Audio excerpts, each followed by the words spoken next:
Just ordered this brand new Drive Medical low air loss mattress.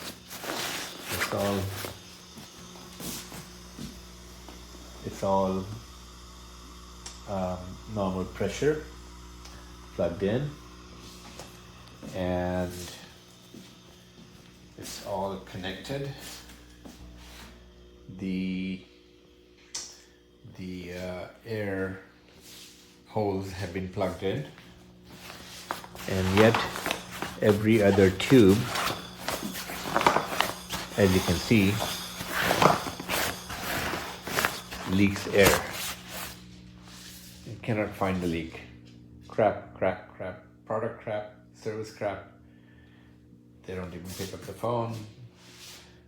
Ask me to call the website, to send them an email. No response, no chat, nothing. Crap.